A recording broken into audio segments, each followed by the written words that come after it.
pierwsze, problem kadr. Problem, który wszystkich nas dotyczy, czyli brak pracowników. Skąd mam wziąć pracowników do pracy?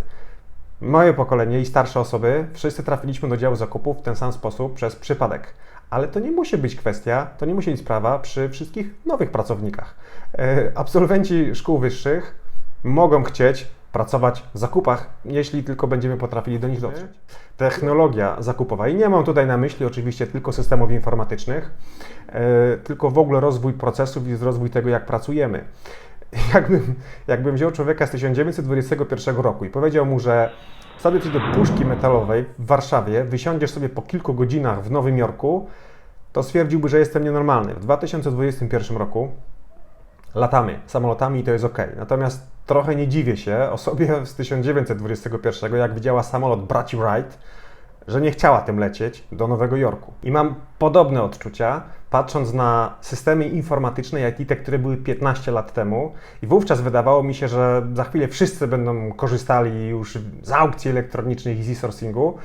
Natomiast potem okazało się, że ta technologia zakupowa trochę wyewoluowała w innym kierunku. Problem, który dotyczy nas wszystkich, 2020-2021, pozrywane łańcuchy dostaw, zarządzanie ryzykiem, zarządzanie bazą dostawców.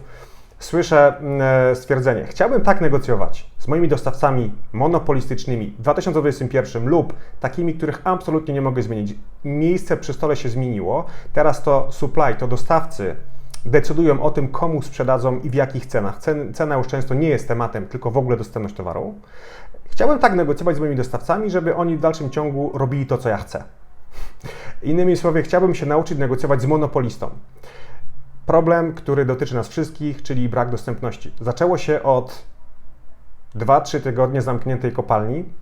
Przez te 2-3 tygodnie odbiorca kopalni, czyli na przykład huta, mogła jeszcze gdzieś tam pracować, bo miała częściowo zapasy, na których działała.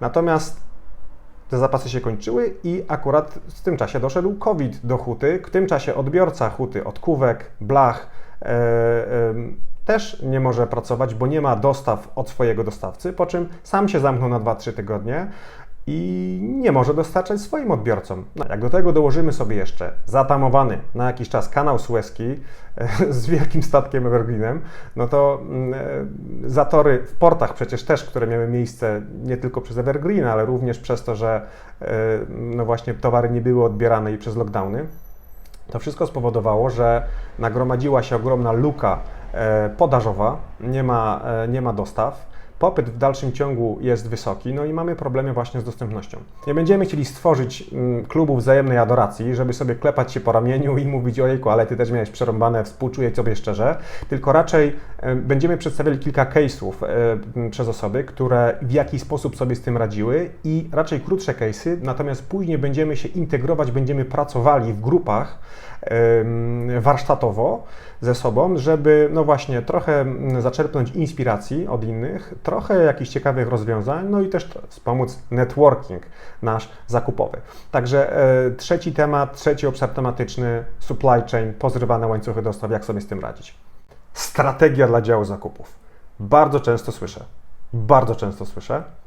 Ja mam moją strategię w głowie, ja mam plan działania w głowie. Więc jeśli mówisz, że masz swoją strategię dla działu zakupów w głowie, to tak naprawdę wiem, że masz ją w głowie. Nie ma czegoś takiego jak strategia, która nie jest zapisana na kartce albo nie jest napisana w PowerPoincie, może bardziej w PowerPoincie niż na kartce, w Excelu. Jeżeli nie jest przemyślane, jaką potrzebę ma moja firma, jakie ma oczekiwania w stosunku do działu zakupów, jaką wartość dział zakupów ma dostarczać mojej firmie, jaką wartość moja kategoria, bo przecież strategia może być również dla kategorii napisana, jaką wartość moja kategoria dowozi dla firmy. W związku z czym ten czwarty obszar tematyczny będzie pomysłu na dział zakupów i takiej wizji działu zakupów również za 10 lat z perspektywy CPO, z perspektywy dyrektora, ale również i z perspektywy konkretnej kategorii, czyli też kategorii menedżera. Będą dwa jakby osobne wątki w tym zakresie dotyczące w jaki sposób wykuć sobie w głowie pomysł na dział zakupów, a później zapisać go w formie strategii, żeby nie była. Zapraszam.